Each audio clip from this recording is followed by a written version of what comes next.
Welcome to Sold Out, the podcast where we travel through time to try to see the biggest movies on the big screen, only to find out that they are sold out. But we love movies, and so we hang around and see something else that's in theaters. I'm Ian Tarter. I love movies, and I'm here with my co-host, Michael Smith. Hello. As you said, I am Michael Smith. I am a longtime film critic, a former film student. I used to write movie reviews for outlets like Fansided and MoviePass, and now I co-host a really cool podcast called Sold Out. Heck yeah, you do. And this is our third weekend in May of 1989 right now. Yeah, we saw Field of Dreams. We saw Roadhouse. Now we are going on our last crusade of the year 1989 and visiting our good friend Indiana Jones. I know. It actually feels like a perfect place to end 1989. We saw a movie about philosophy and truth in Roadhouse. We saw a movie about myths in Field of Dreams. Lots of father stories, lots of male romance stories, and now a perfect culmination in Indiana Jones. I know. Is this where you were going to play the clip? No. Archaeology is the search for fact. Here, let me ask you this. What's your relationship with Indiana Jones and the Last Crusade? This has been my second time in my entire life seeing Indiana Jones and the Last Crusade. Wow. It's the one that of the like OG 3 that I have not revisited. As a kid, Temple of Doom was the one that I like kind of watched the VHS of the most. As an adult, I watched Raiders multiple times because it's Raiders and that's what you do. And so revisiting this one has been a lot of fun for reasons we will get into. Mm-hmm. But I don't know, this feels almost like it's the forgotten Indiana Jones movie, and I don't think it deserves to be that. It was our family Indiana Jones movie. Like, I'll be honest, growing up, this was the one that probably got worn out on VHS. If it came on TV, we pretty much always watched it. I think we were a Sean Connery household. Oh, that's fair. Well, so fun fact. My grandmother was Sean Connery's masseuse. Oh, was that a positive experience? She loved him, yeah. Okay. Absolutely loved Sean Connery. I remember I was 12 years old, and we got to go on to Sony Studios lot where his office was, and we got to go into his office, but unfortunately he was in Canada shooting Finding Forrester, so I did not get to meet him before he passed. Very sad. But we got to hang out in his office, we got some signed 8x10 glossies, and we got to tour the lot, and I got to see the Oscar that Gandhi won for Best Picture. It was in a glass case. It was fun. Like, it was a really memorable experience. But my grandmother always spoke incredibly highly of Sean Connery. She thought he was wonderful. All right, you know what? Let's watch Indiana Jones and the Last Crusade. Let's cap off 1989. I'll grab the popcorn. I'll grab the tickets. Let's do this. Belongs in a museum. Grow up, Indy. I've watched the two of you grow apart. I've never seen you this concerned about it before. And my mother's ears. But the rest belongs to you. Nazis. I hate these guys. Does anyone here speak English? I suddenly remembered my Charlemagne. The pen is mightier than the sword. Eternal life. Ready? Indy, Henry, follow me. I know the way. I'm just realizing how overrepresented Marcus Brody was in that clip. That's a lot of Marcus Brody. I love Marcus Brody. I really do. I just, listening to that, I was reminded how he just like almost falls off the horse in that last scene. He's so good. I loved him so much in this movie. All right, let's do this. Let's take a break, and then we're going to come back, and you're going to give us a classic Michael synopsis of Indiana Jones. It's going to tell you everything you need to know about the movie. You basically won't even have to watch the movie after this. Exactly. All right, we'll be right back with more Sold Out. A promotional message from Upleft Media. I'm Rosie Page. Welcome to Nailed It Novels, the book club where we bring stories to life, but with some seriously sparkling, glittery nail art. I'm in not one, not two, but 3 book clubs, and that's just not enough. So I'm starting my own, but with a twist. I'm going to bring my love of reading and my passion for nail art together, and we're going to draw inspo from the books to the nails. So whether you're a lifelong reader, a lapsed book lover, or just here for the nail inspo, this space is for you. Nailed It Novels isn't about being well-read. It's about the love of the read. And the nails? That's just my way of bringing the stories right to their fingertips. We launch July 24th, and a new episode will drop every other Thursday. So mark your calendars and get ready to talk books and nails with me. Come for the stories and stay for the sparkle. Our first read is Blood Over Brighthaven by M.L. Wang. Be sure to like, follow, and subscribe to Nailed It Novels on YouTube, Instagram, and TikTok. Happy reading, Nailed It Novelers! Welcome back to Sold Out. We just watched Indiana Jones and the Last Crusade, and now Michael is going to give us one of his classic synopses of it, in which we will learn nothing. I am insulted. I thought you took pride in that point. It's my favorite thing. After a trip down memory lane in 1984's Indiana Jones and the Temple of Doom, Indy is back to doing what he does best, punching Nazis. When his father, Henry Sr., the world's foremost expert on the Holy Grail, is abducted, Indiana Jones is forced to get his Monty Python on and beat Hitler's goons to the Grail. That's it. Okay. I didn't want to jump in too early. Wow, that was pretty good. All right. Well, where do you want to start with this one? I want to actually start with the opening sequence. Okay. Because I think it is funny that this movie came on the heels of Temple of Doom, which was a prequel that didn't prequel. What do you mean by didn't prequel? Well, if you didn't know it was a prequel, you wouldn't know it was a prequel from watching the movie. You have to be told that you're prequeling.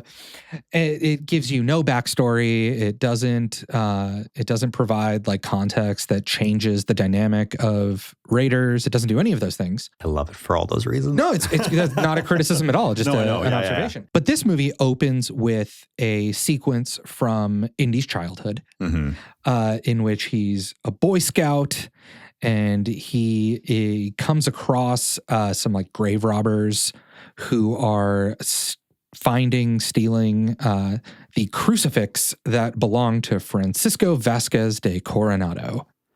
And before we even talk about any of that, that reminds me, I just came back from Disney World. Where I stayed. I couldn't tell based on your t-shirt. At the Coronado Springs Resort. Wow, that was your way in. Okay. That's my way in. Okay. And I mean, without spending like a ton of time on this, we've talked about it. We are both like dorky Disney adult people. I had never been to Disney World. I was a Disneyland person. I actually refute that. I don't consider myself a dorky Disney adult person. I'm a very cool Disney adult person. All the dorkiness is separate from your Disney adult person. I don't think there's anything dorky about it. I am tired of the schadenfreude associated with being a Disney adult. Yeah. Disney is great. Having fun is great. Going on rides and eating popcorn, who's criticizing this? No, it's great. Yeah, so I grew up as a Disneyland person. I, on and off had the annual pass / magic key. I love Disney parks, but had never made my way to Florida, and just spent 9 days, and it was everything one dreams it would be. So Disney, if you're looking to sponsor a podcast, we will willingly do it for nickels and annual passes. Sure. Okay, yeah. cool. I mean, I'm just saying, like, I have had thoughts about the Marvel model of filmmaking, and I think it's important to establish that I love Disney and nearly all of the things that Disney does. Would you like to retract any former statements, or?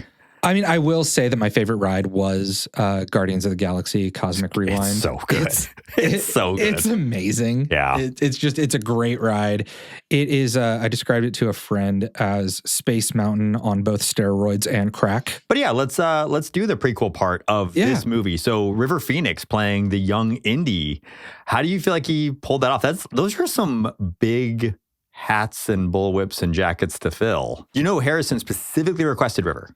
I did not know that. So he had played his son in a prior movie, which is now escaping me. And Harrison felt that he was the only actor that was like capable of playing a young Harrison Ford. They felt he kind of looked like him. Yeah. He really studied his mannerisms. But yeah, Harrison brought him on specifically and was like, this is who I was going to say, he got like the sort of essence right. Absolutely. I think he's so good. There was the physical, resemblance, which it's never as important to me as it seems to be to casting directors when they cast younger versions or kids in movies. There's sort of this, it has to meet a certain level of Yeah, there's a resemblance. baseline. If you don't meet the baseline, then it's very jarring. But as long as you meet the baseline, I agree with you. Getting the mannerisms and everything else is what And I really... think that's what was done well here. Yeah. River Phoenix was a hell of an actor, and Harrison Ford just has this like charisma and charm that no one can meet. You can't copy paste it, I know. And the fact that River even was willing to do this. Yeah, and he came in and he got like the sort of like sense of adventure. You could tell that he was a person that like had his own sense of justice and morality that he stuck to and really believed in and was driven by, all things that fit the Indiana Jones that we kind of like know and love. Yeah. And then the sequence was just it was fun fan service. Oh, it is a blast. It is such a roller coaster at the beginning of the movie, from running the cave to the horse chase / car chase onto the circus train. Like, yeah, you get the on top of a train fight, and then it gives you so much in a very short period of time. Indyisms, right? Like we get his like interaction with snakes, and we know then why he hates snakes. We find out why an archaeologist has a bullwhip. We get bullwhip, fedora, chin scar, and snakes in 8 minutes and 52 seconds. Right. It's like the Indiana Jones. I had to pause it. I'm like, I just got the full Indy backstory, and I had to timestamp it. And the Indiana Jones movies, if we're talking about the three kind of core original Indiana Jones movies, I rewatched all of them in order preparing for this. Like they're just so economic in their storytelling and pacing. And I think the fact that they give all of that to us in a little over 8 minutes is kind of perfect. Yeah. I mean, I love this movie. You know how I hate a backstory. I know you do. And I know that's like why you think Temple of Doom is such a great prequel, is because it doesn't prequel, and this movie sort of does all of that for us in 8 minutes. I mean, the thing I love about Raiders, like I did rewatch Raiders after I watched Last Crusade, because a lot of, the criticisms leveled at Crusade is that it's derivative of Raiders, which, let me just put this out here. I said this to you earlier. You're allowed to be derivative of yourself. I do not mind. I am here for it. I'm like, it doesn't bother me.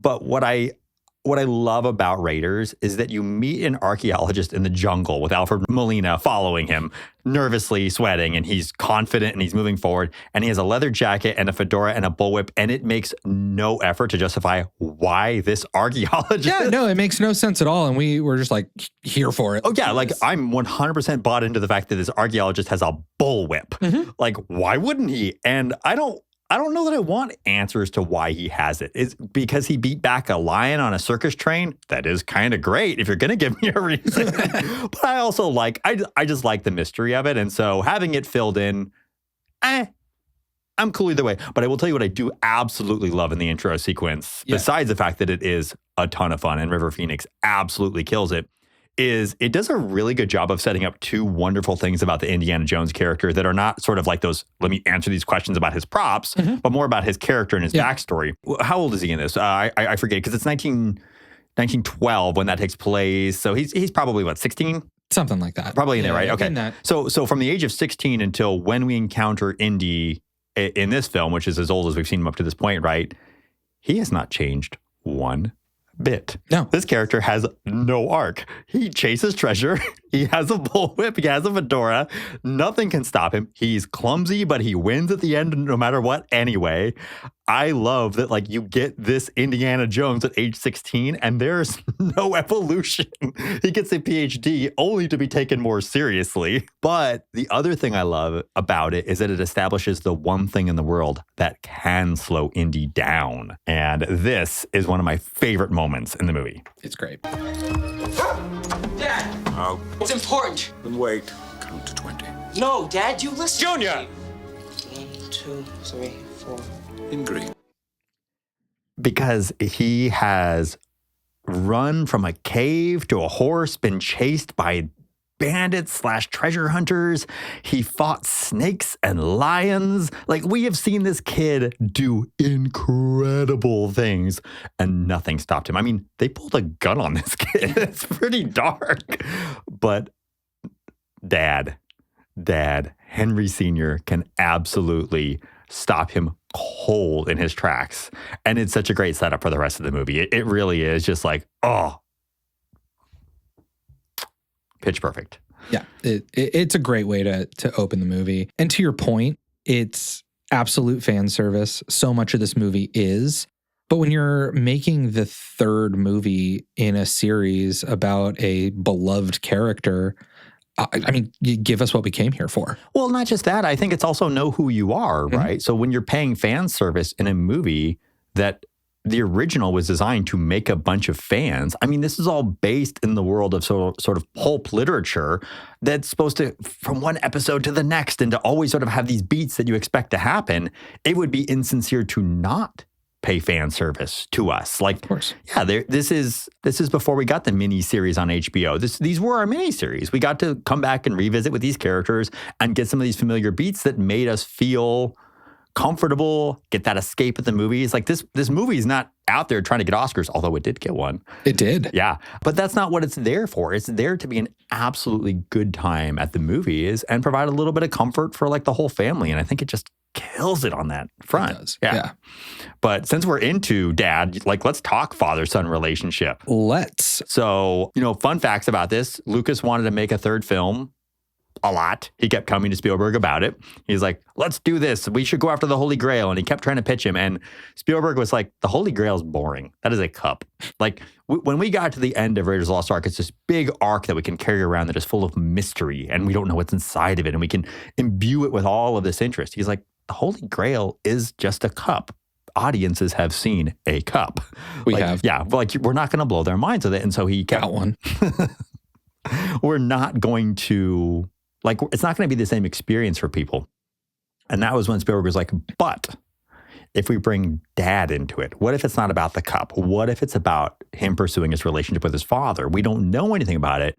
We only know that he sort of has a father-like figure, maybe an Abner, who we never meet in Raiders of the Lost Ark. And Marcus Brody is a little bit of a mentor to him, but not really. We don't have that. And Spielberg always saw Indiana Jones as the son of James Bond. Oh, interesting. Yeah. So when creating the characters, he was like, this is if James Bond had a son, this is who this person is. And so he was like, we need to have Sean Connery play the dad. This was first choice. And they really didn't think they'd be able to get Sean because Sean Connery was, not that old at the time, only 12 years older than Harrison. But also, he was still kind of a sex symbol in his own right. Like, he didn't want to be a doddery old father on... They play with that well. And that was the thing, is they let Sean have a lot of creative license with the character and really bring his idea and his thoughts to it, which is, I mean, God, Sean Connery is so good in this movie and elevates it in a way that, honestly, the other indie movies don't have. He brings a lot of comedy. Yeah. He brings a lot of pathos to it. Like, I don't know, like he's really, really good in it. The other fun fact, so before it was even Holy Grail, Lucas wanted it to be a Haunted Mansion movie. Oh. And it was going to be exploring a haunted mansion with Indiana Jones, which I'm not going to lie, I kind of want to see that movie. But the only haunted mansion we get is Big Castle in Austria with the lightning storm. And that was the remnants of that script, just so you know. Like that one castle scene, that was going to be our haunted mansion that we were going to be hanging out in. So yeah, so it becomes less of a quest for the Holy Grail, which is great because, it's Raiders of the Lost Ark, but this is called The Last Crusade. It's not about the quest for the Holy Grail. So what is The Last Crusade? It's pursuing his relationship with his father.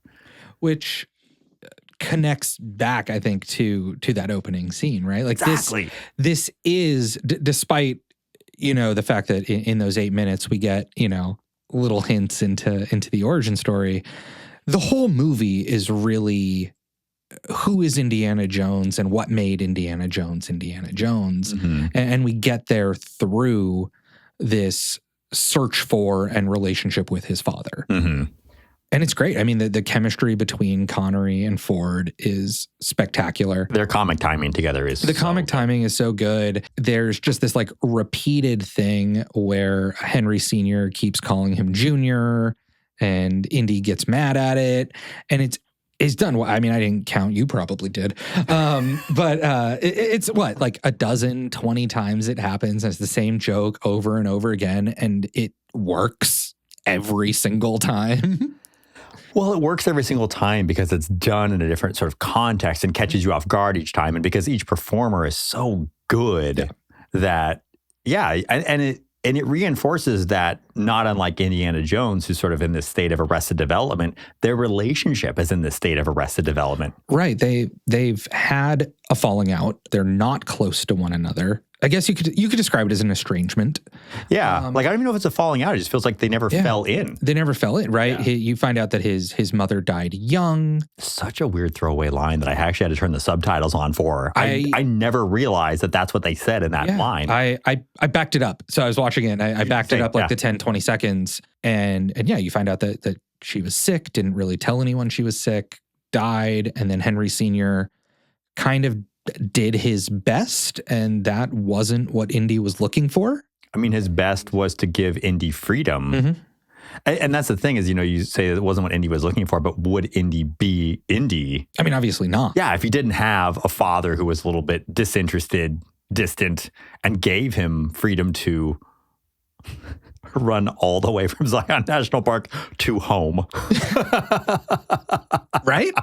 And then make him count to 20 in Greek before he'll listen to him speak about something that he's obviously very exercised about. I mean, he should be more shocked that he's home. Weren't you just in the national park with your troop? But I think that's not of concern. Something that the movie does really well in that it just kind of puts you there. It does the same thing that opening sequence of Raiders that you referenced does. Yeah. Which you just kind of exist in this world. This dynamic is there. Somehow we inherently understand it, even though now it's still difficult to fully articulate. And then the whole movie is just watching these two interact both with each other and the idea of each other in a way that just really helps you understand this character that is iconic, that we are now in our third movie with, and so we have a familiarity. We think we know him. We know him well enough to love him, but it's the first time we're really learning anything about him, and it's not spoon fed, and it's really fun and well done. Yeah, I agree. Although you say it's the first time we're learning anything about him, how much do we really learn? And I think this is sort of, I think this movie does all of this always so well, in which a lot of really fun things happen, but at the end of the day, it is a popcorn movie. Like, I did not have dinner. I did not walk away with nutrition because the father-son relationship of it all, there's a feeling that it got resolved, but if you actually go back over what happened, let's go to the father-son conversation. I love the conversation on the Zeppelin. Oh, yeah. Eat up, go to bed, wash your ears, do your homework. This is that freedom that we're talking about that he gave him. And I taught you self-reliance. What you taught me was that I was less important to you than people who'd been dead for 500 years in another country. And I learned it so well that we've hardly spoken for 20 years. You left just when you were becoming interesting. I feel that. My soul. Now,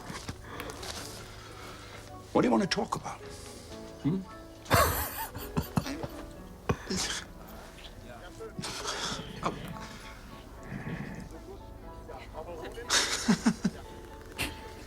I can't think of anything. Then what are you complaining about? We have work to do. When we get to Alexandretta, we will face 3 challenges. It moves so expertly from, you were a bad dad, we didn't have a good relationship, you ignored me, you left me on my own. Okay, fine, I'm here now, let's have a conversation. And then you realize that there's nothing to talk about except work. And then they shift into what is the work. And this is the relationship. It's just them working together, that this father-son relationship, there's not really much else to these two guys, because what is Indiana Jones apart from his job? Well, and that's, I think, why I love it so much, why I love that dynamic so much, is that they don't have a close relationship. They have nothing to talk about. Yet, it is so obvious that Henry Jr. is the product of Henry Sr.'s parenting. Absolutely. Right? That, even though he resents the difference and feels like he wasn't given anything, everything about who he is the product of that. And it's just, I don't know exactly the best way to describe it, because it's just something that you get from spending time with these characters, watching them be who they are, and then it's a feeling that you absorb through osmosis. I mean, you're right, because you walk away feeling like you know them so well and so intimately. But then if you ask me, what do I know about Henry Sr. and Henry Jr., they're both professors. Mm-hmm. They like history and facts. And they looking are for old shit. They're married to their work. They do have a similar taste in women. I was going to say they're debonair in their own way. Yeah, although whoever doesn't have a taste for Allison Duty, I don't know who you are. Yeah. Yeah. So, it's interesting, but you feel like you have an intimate connection to them because you spend this time with them in their world, and because they're sort of these warm, friendly characters. But there's almost like no there to the relationship, and this is the moment in which they're acknowledging there's no there to the relationship, and that's okay. But that's sort of popcorn franchising at its best, right? Yeah, is you create a world where you have characters that you're able to connect with and just want to spend time with. And sort of as a result of them not being fleshed out more than they are, you're able to then do whatever you want with them. You leave that mystery there. I mean, this goes back to like why I don't always love the prequel where it explains everything. It's because the mystery of what the thing is, I like when a director gives you the outline and you get to color it in as you're experiencing the movie with sort of your emotional response to what's going on without having it over explained. And we feel like we have to explain everything in movies and everything has to make sense. And there are so many scenes in this movie that do not make sense. And I'm not bothered by them not making sense, although there's one that I always found jarring that I had to look into. And this will be a little bit of a pivot, but every time I've always watched this movie, the motorcycle chase, when they escape from the castle, there's always been something about it that I was like, why does this scene feel weird? And I couldn't put my finger on what it was, so I did some digging. Okay. And I found out why it feels weird. It is weird.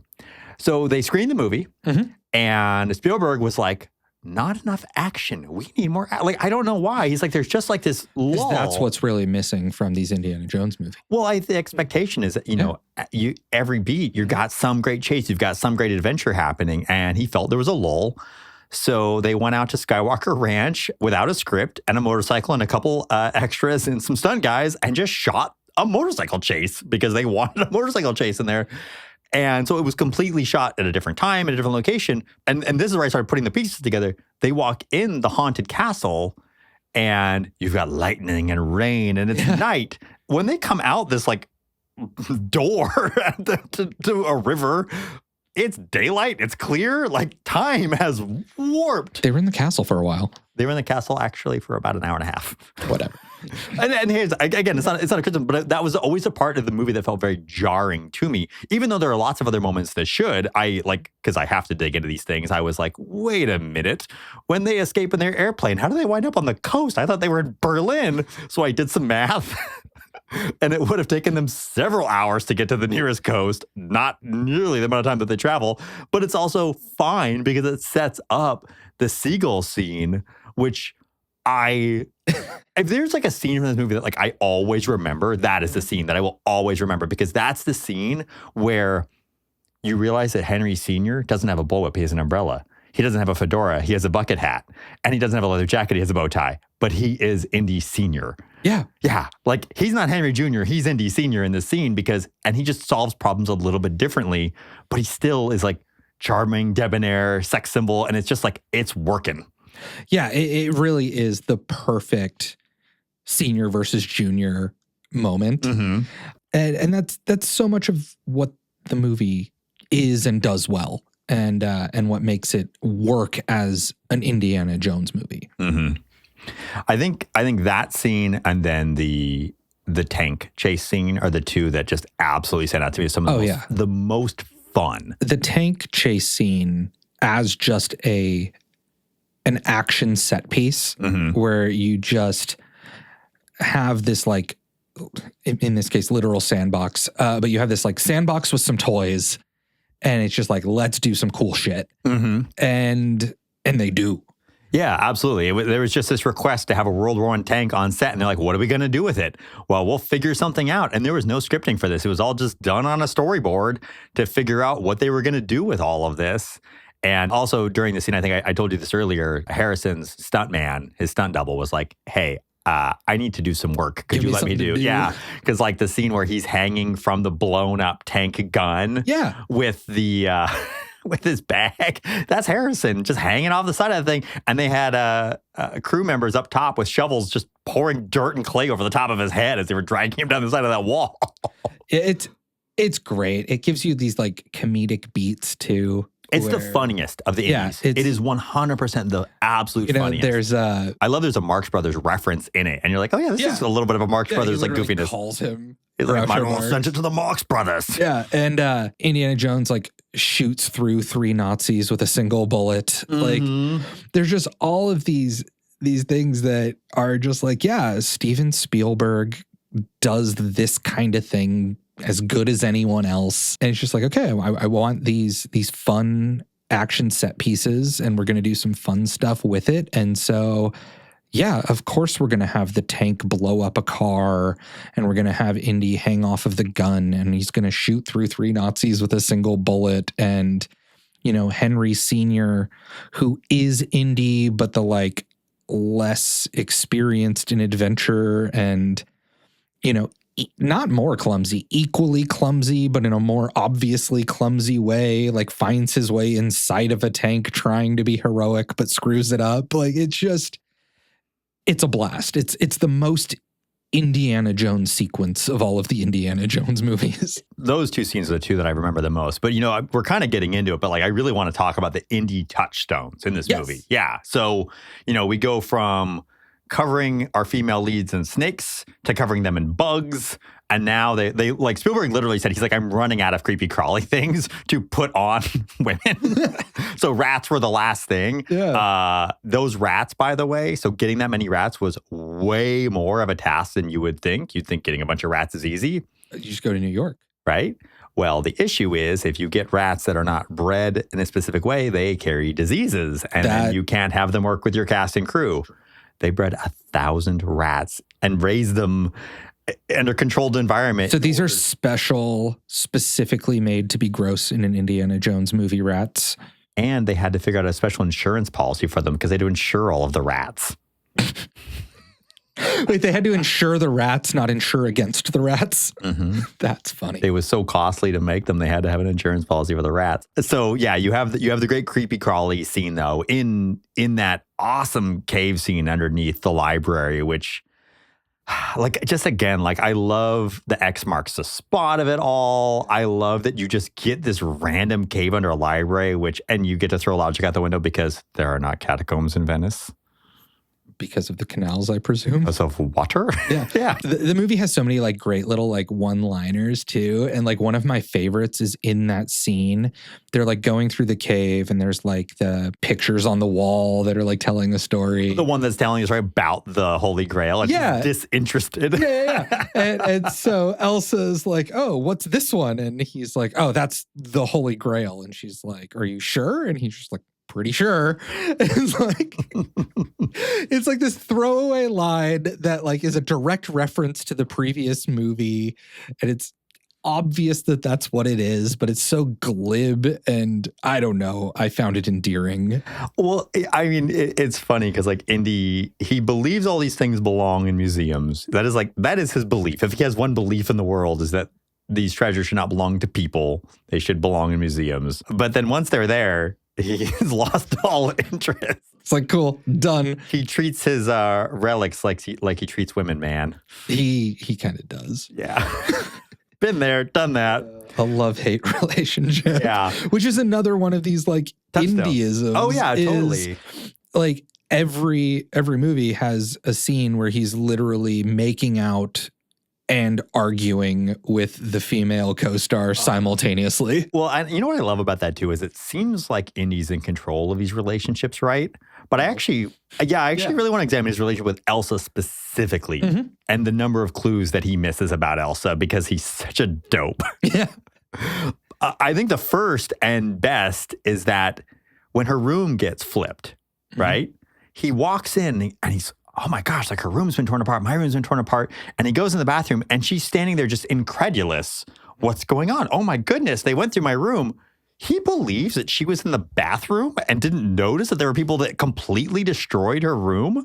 Yeah. She didn't have headphones on. Like there weren't noise canceling. She was maybe taking a shower. And she didn't hear this massive destruction. But like he completely looks over it because he wants to believe that she's lady. Yeah. Yeah. And he doesn't realize that she had any type of relationship with his father because he can't see his father as like being a sexual being. But it's like she was doing exactly the same adventuring with old Henry Sr.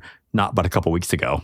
Right. Yeah. But he's blind to everything. And then let's also just face facts. Like she's Austrian. Do a little bit of history search. Austria at this particular moment in history, you know what it belongs to? Nazi Germany. It's pretty Nazi-ish. It's extraordinarily Nazi-ish. And does anybody look more Nazi-ish than Elsa? Yeah, I mean, she's very blonde, very wearing leather gloves the whole time. Her hair is very done up. Yeah. She's got her Nazi costume on the whole time, but he can't see any of it. So yeah, more indie touchstones. Great exotic locations. So the front of where the Grail is kept, that's in Petra in Jordan, and that is a real place. That they carved that into sandstone. It's been that carving's been there for thousands of years, but there is no entering it. There actually isn't anything to go into, but it's a really gorgeous location. They got to go out there and like, I guess they stayed with like the king of Jordan at the time. Like he put up the whole Indiana Jones crew and they gave them some horses for the final scene too. Oh, that's nice. And it's, it's almost referenced in the movie itself when they meet with that leader of Hatay. I'm going to seem so ignorant. Is that a real place? Not anymore. Okay. It was only briefly. Had to look into that too. Yeah, it was very, very briefly a place. I like the movies are so ridiculous, but I like that they're sort of grounded in this like very historical moment. And maybe that's what Temple of Doom is missing. A lot of people are like, oh, Nazis again. But it's also like Nazis don't just give you a great villain. They also give you a very specific moment in time that you get to sort of understand the landscape of Europe and the Middle East. Well, and I think that me like not knowing if it was a real place and then learning that it was very briefly is really a great product of that time and place. I mean, I can't think of a time in history when map lines were changing more rapidly. Exactly. Right? Yeah. And so you have all of that. And then I think the other great indie touchstone of this movie, which I mentioned to you earlier off mic, is that Indy's involvement in the whole story is unnecessary. No, like it's... the outcome would be the same, just like in Raiders. This is an adventure movie where the point is to go on an adventure. Yeah, exactly. And so the middle part is the thing. Yeah, we end up in a place where... spoiler alert, but if you're, this far into our podcast, you know that we're spoiling the hell out of everything. What would have happened at the end would have happened regardless. Yeah, right? I mean, they would have come across You would have had more dead Nazis. More would have gotten their heads cut off because they failed to kneel, be the penitent men. Yeah, they didn't have Henry Sr.'s diary with all the little riddles and clues to tell you how to get through the booby traps. They might not even have found the entrance, potentially. Yeah. Yeah, if Indy hadn't come back with the diary, which is why he should have sent it to the Marx brothers. But yeah, everything would have...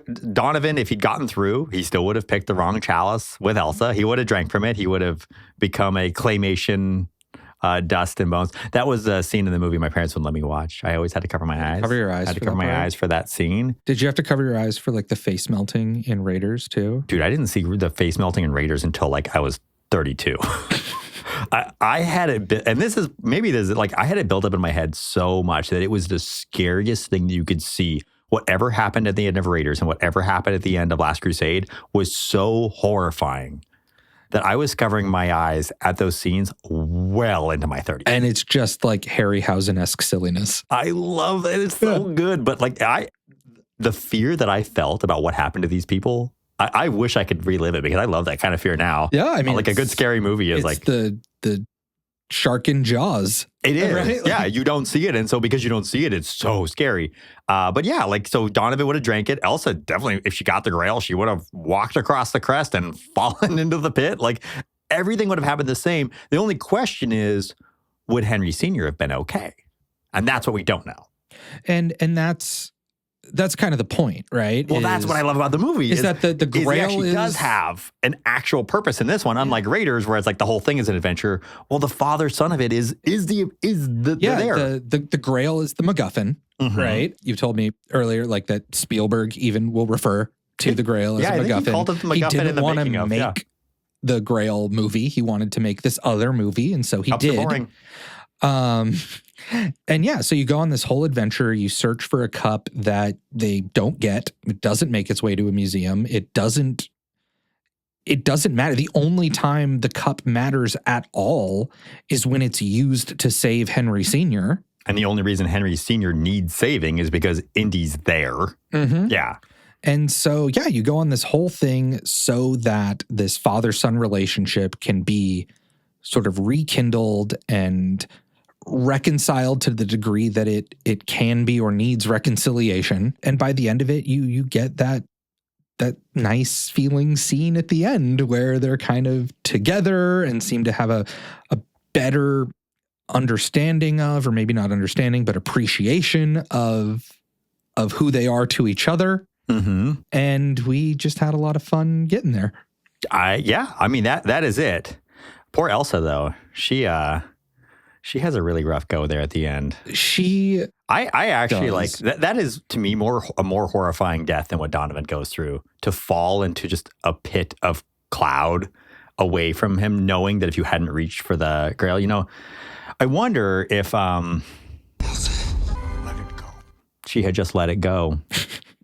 Elsa would have been fine. It's funny you say this because I was thinking, as I was watching this, as I was reflecting on it, this one was not a Disney production the way that the most recent Indiana Jones is. Yeah, Disney didn't have their But it's claws the in. most Disney movie, I feel like, of the Indiana Jones movie. That's an interesting take. It really is. It's big time for Quadrant. Like they brought in Connery to make sure even more like the dads and people. You've Certain got people a were going dead to come parent. Yeah. Got someone falling into an abyss. You got more comedy. You've got a lot of those comedic Yeah. beats. They turn Marcus into like sort of your sidekick comedic character, which he wasn't in Raiders. Right. And Lost in his own museum. I love that line. He also gets to say the pen is mightier, which was later the penis mightier on Celebrity Jeopardy with Sean Connery. And I was like, I always wondered if those two things were connected. I choose to believe that they are directly connected and very on purpose. I choose to believe the same thing. Perfect. All right. We're both living in our own made-up reality. But yeah, because like Raiders very much so. Temple of Doom's a little more serious. But like Raiders at the most is very clever, but it's not necessarily funny. No, the funniest scene is the improvised scene when Harrison Ford shoots the guy with the sword. Yeah. But this movie is very funny. It's super funny. And it's an adventure movie first, but it also is a comedy, and it's very deliberately a comedy. I think it's why it was my favorite as a kid, is because it was so funny. And it handles it really well. I think the comedy doesn't undermine the adventure. The stakes are still what they need to be to keep us invested and moving forward. But it's just a crap ton of fun. It is. I want to get into the marketing of it, but there's one more topic I want to cover since we're kind of on the topic of like, did all of it even matter? Or was it just the adventure? And it's the character of Kazim. The guy who belongs to like the cult that is protecting the rail. Oh, yeah. Yeah, like he's there. He is there. And I really enjoyed him, and I wanted kind of more of him and more of the cult. It almost feels like they shouldn't have included it because they didn't give it enough time. Right, because it is, when it pops up, it's super interesting. It's like you have this like almost like Knights Templar kind of organization, right? No, this is another case where it's like, that's a mini series I would want to watch. It's about these guys. Yeah, if Disney Plus decided that they wanted to like do an Indiana Jones series without Indiana Jones, like they like to do with their properties, that would be a really cool one to watch. I would be super down to see them protecting various holy relics. And like, that's what they do. But the funny thing about them is like, talk about inconsequential characters, right? They show up everywhere. They have these like sort of roles to play. I want more of them. I find them interesting, but they, like you said, like they could have been cut and we'd have the same movie. Yeah. Where's my father? If you let me go, I will tell you where he is. Try to kill somebody with a propeller again. My name is Qasim. And why were you trying to kill me? Oh, God. The secret of the Grail has been safe for 1,000 years. And for all that time, the Brotherhood of the Cruciform Sword have been prepared to do anything to keep it safe. Let me off at this jetty. Ask yourself, why do you seek the cup of Christ? Is it for his glory or for yours? I didn't come for the cup of Christ. I came to find my father. In that case, God be with you in your quest. To answer that first question, I have no idea what accent. The actor's name is Kevork, and I'm going to really wreck his last name. Are you ready? Malikian. So, Okay. Yeah, if that helps you at all, that helps me not at all. But I included this scene actually because it lays out the premise we've been saying. I'm not here for the Grail. I'm here for my father. But I also think it goes to these characters being so inconsequential. They went to a lot of trouble to kill him and lost several men along the way. And all it took was him saying, I'm not looking for the Grail. I'm looking for my father. And they're like, go on your merry way. Oh, fine. Since you're not looking for the Grail, we have no business with you. He leads everybody to the Grail. Yeah. And then they all die trying to fight a tank. And that's pretty much the end of this group. Let's get into marketing, though. We are. So we got to talk marketing in this movie. This is our third movie of 1989. This is the one that won. The reason we're talking about it is because it is one of the top 100 grossing movies of the last 50 years when adjusted for inflation. What, 71? 71. It was the number one movie in 1989. Yes. It was the first film to make $10 million in a single day, and it did it twice. Is there any possibility that if this movie wasn't as good as it is, which we both agree we like this movie, it's good, it's fun, but let's pretend like it was mediocre, it was just a mid-indie. Sure.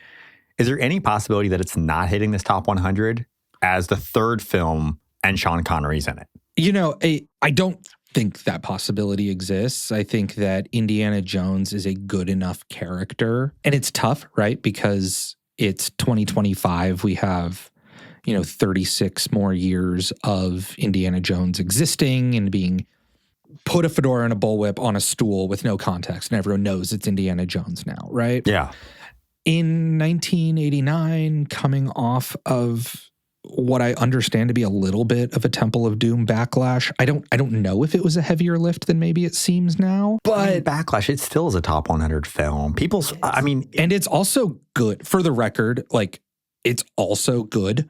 It's also great. Yeah, it doesn't deserve any of the backlash, nor does Last Crusade. Last Crusade, I think because it's so funny and four quadrant and really kind of a family flick, I think it gets taken less seriously than the other ones, though. Why would you take Indiana Jones seriously to begin with? I know there's nothing serious about Indy. That's not what we're there for. And then you throw Sean Connery in, and I mean, who's not going to want to go see this movie? I'll probably edit this out, but do you want to wake the dog up? He's snoring really loud. I noticed that. Where is he? Is he by? Oh, he's by me. Oh, I thought he was by you. Hey, buddy, wake up. Hi, you're snoring, bud. I don't envision a world in which this movie being bad wouldn't still have cracked. But obviously it being 71 and doing as well as it did, there's some really important things. So, when you look at marketing, you really look at kind of what are called the 4 Ps: product, promotion, place, and price. Mm-hmm. And so the product is an Indiana Jones movie. It's a third indie film. Spielberg is doing it again. Lucas is doing it again. Harrison Ford is doing it again. And they're adding Connery. Like that alone to me is like, this movie is being seen by a huge group of people. It worked out perfectly. Like the fact that they got Connery. So they had backup plan in case Connery said no, of Gregory Peck, actually, which I'm sort of like, what would that movie have been? It wouldn't have been as funny. I don't know if I saw anything Gregory Peck did later in life. So, but it's really hard to imagine Atticus Finch being a bad dad. Right. That was my first thought is like, but Atticus Finch is greatest father of all time. I mean, he is the stand-in for morality. And fatherhood. I know. Anyway, so they got Connery, which, I think that was enough because Connery was huge, just absolutely huge. They were running teasers in 88 in front of Scrooged and Naked Gun. So they definitely were like, we know we're a comedy. We're going to be hitting comedy audiences early in the year. Look at what they're... That's smart. Yeah, it's super smart. No, they're going to be bringing more people in with that. The tagline, the man with the hat is back. And this time he's bringing his dad with Connery on the poster. So you're like, oh, like, do I want to see Sean Connery as Indiana Jones' dad? Sure do. Yeah, of course I do. I mean, like, why would I not? Yeah. And then they did all of this like really interesting merch stuff. So rather than what you normally see with like toys and stuff like that, right? They did lifestyle stuff, watches, jackets, hats. You could dress like Indy. They were really trying to get people like excited about the idea because they knew that people who had seen the first movie, you know, it's now been 8 years. Let's say I was 12 or 13 when I saw my first Indiana Jones movie, maybe 14 or 15, and I'm like, oh, I love Indy. Well, now I'm in college and maybe I want a nice watch. Like, there's so many things that's going to pull me back into this movie. So like, yeah, it's an Indy costume, but it's also just cool. Mm-hmm. And so, you know, to know that they did that in 89, that felt it was probably revolutionary at the time. It was one of the first films to do it. And then they dropped in Memorial Day weekend. So they got the 3-day weekend. They knew that they could just absolutely dominate in that weekend, which we saw that they did. You know, when you think about going up against Roadhouse, going up against Field of Dreams, going up against Hear No Evil, See No Evil, which was the winner prior to Indy coming in, remember? That's funny, yeah. And then they also had to overcome the fact that ticket prices had actually increased pretty dramatically between Temple of Doom and Last Crusade. And so they knew that they were going to have to get people to want to see it so badly that ticket prices would not be a hindrance, especially because it was for a quadrant. They wanted the whole family coming. So you're not just buying date, you're buying for the kids. That actually speaks to what Indiana Jones as a franchise does so well, is that these are expensive movies that look expensive. I told you I was rewatching Raiders the other night, and I was like, this movie wouldn't exist if Jaws and Star Wars hadn't done what it did, because who would put this kind of money into making a movie look like this if you didn't know you're going to get your investment? 1940s period piece that you have to shoot on location in exotic, difficult locales with physical sets and tons of complicated stunt work, animal work. Yeah, it's wild. I mean, these movies look like they were a lot of work. Oh my God, they look like they're so much work. This couldn't have been made, like you said, before Spielberg sort of proved his own premise. You never get that these money. Are great movies. Yeah, and I don't know that they would do it now.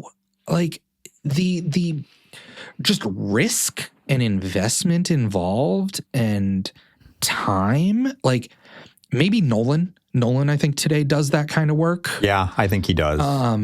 But it's rare. These movies are special in that way, on top of just what excellent pieces of entertainment they are. I noticed something really strange at the end of the movie, and I do want to kind of wrap up the marketing talk, but a little bit of a pivot. So you mentioned all of the work that went into it and how much it takes us to just like build a movie like this.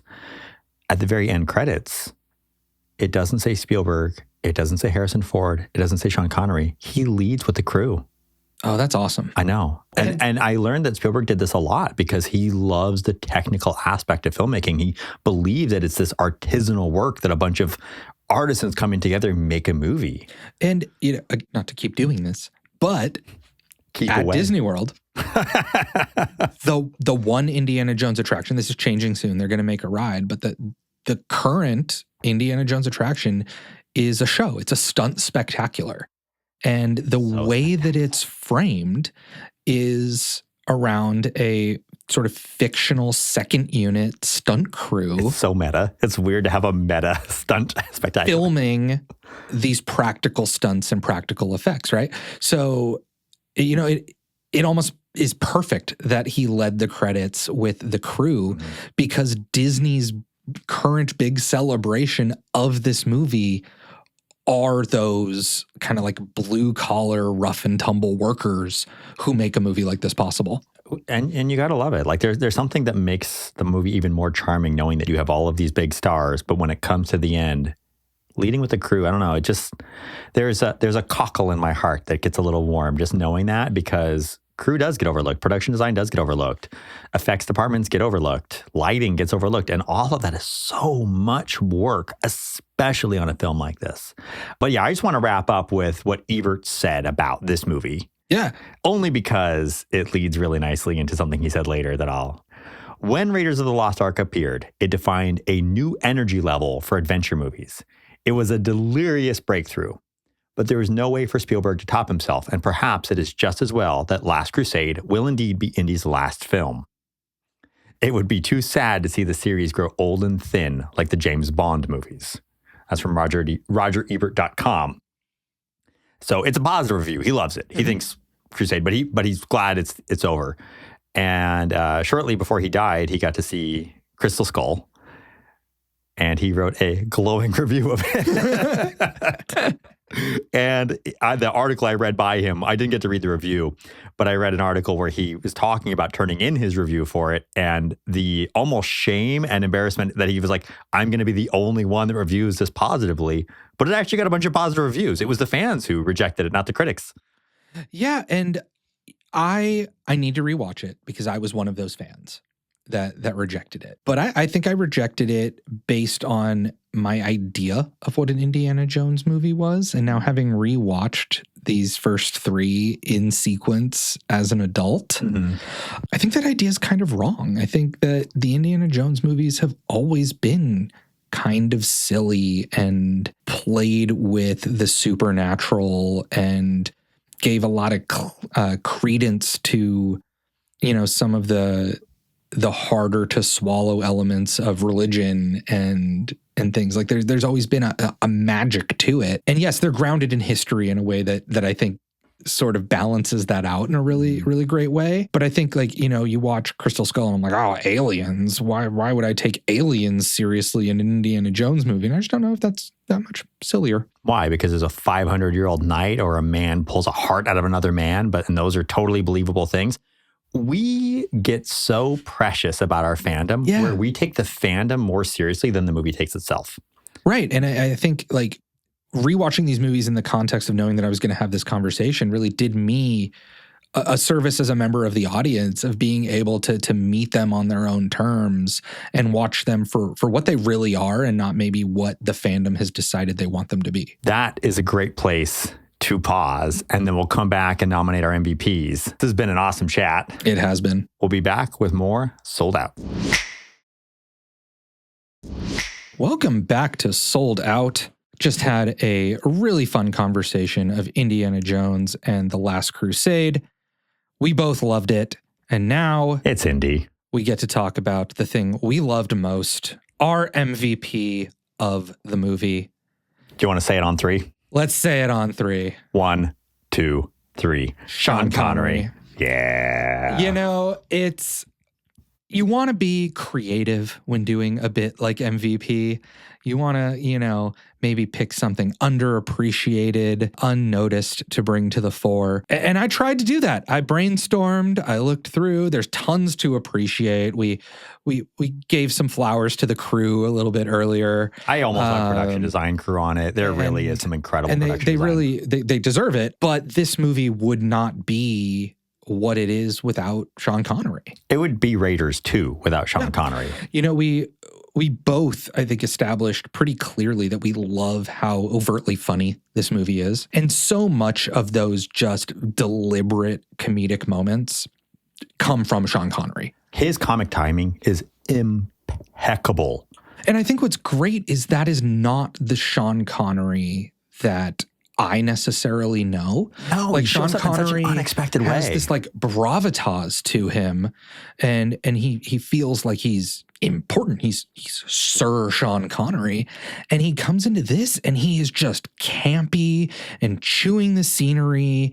And I was so not ready for him to just be silly, and it was fucking delightful. He is, but he has so much range in this role because he is silly, but he still is like, you respect him. every time you encounter him, there's sort of this yes sir, shoulder up. But he still, he has that twinkle in his eye that I think he's had when he was James Bond and Dr. No. He's such a fantastic performer. And Harrison Ford is known for that twinkle, right? So casting him as his dad, it just the performance and the two of them side by side in this context, it feels special. It feels like something that you almost can't manufacture. Yeah, and it feels like something that we will never really get again. Yeah. Like I don't know what two actors could pull that off in like today's landscape, and the way that they do their father-son dynamic, their Laurel and Hardy. There are so many who's on first moments between these two. Like, obviously he's not the screenwriter, but just like he delivers them in a way that are just timed perfectly, like literal perfect timing. Yeah. Like he's such a professional, and he just brings so much to this movie that I really, we mentioned Gregory Peck was another potential for the role that I just don't think would have. Gregory Peck's amazing. I love Gregory Peck. Yeah, but it would have been a different movie, different character. It's a completely different movie. And I think that this comedy is why I remember this movie so fondly. Like, it just is a really fun movie that I want to watch and rewatch over again, because it's a good time, and I laugh a lot throughout it. And a lot of it because of Sean Connery. So what do we think? How does this stack up against Roadhouse and Field of Dreams? 1989. Did we get it right? Yeah. Yeah? Yeah, we absolutely did. I want to live in the world where Roadhouse made $10 million. But in seriousness, yeah, absolutely. I mean, this is exactly what you want out of a 4-quadrant movie. We've used that phrase a couple of times. I want to, turn off the microphone and watch this movie with my kids right now. I'm glad it was a smash hit. I am confused a little bit about the way it's looked back upon, because they're very, very similar in some ways, very different movies in others, but I don't think this is a significantly lesser movie than Raiders. I think it does some things better than Raiders, and I loved it. I loved every second. Yeah, I'm right there with you. I think I do not question May of '89, and I will say May of '89 has been fun. It has been. Like, as much as I didn't have the emotional connection with Field of Dreams, I'm so glad I got to watch it. I'm so glad we got to talk about it.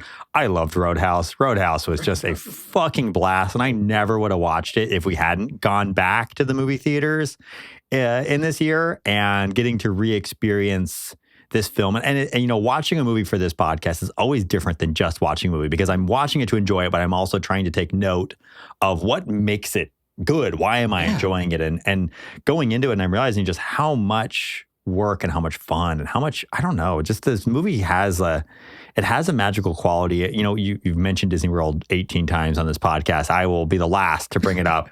There is this magical quality about going to Disney that you can't quite put your finger on, but it's just everything comes together in a way that makes you just feel lighter. I mean, it is. And you have to submit yourself to it. Yeah, it's the classic escapist sort of entertainment. When escapist entertainment does its job well, that feeling is just light. It's therapeutic. And this movie very much accomplishes that for me. I agree 100%. All right. So knowing that, it is time to jump in the time machine one more time. We have completed our time in May of 1989. I salute you, May of 1989. You were great to us. You really were. Let's see if we get lucky again. Number 86. We are going to be going to Captain America Civil War 2016. Here we come, Marvel. Here we go. We knew this was going to happen. I mean, it had to happen. It's going to happen several times. Civil War, what do you think? I am looking forward to revisiting this one. All right. 2016 will not be too hard on the time machine. Won't be too hard on the time machine. I feel like I'm going to have a little bit of homework to do for this one. I think that wraps up our time in 89. Awesome. Thank you, everyone, for joining us on Sold Out, for traveling to 89 with us. Hope you had a great time doing it.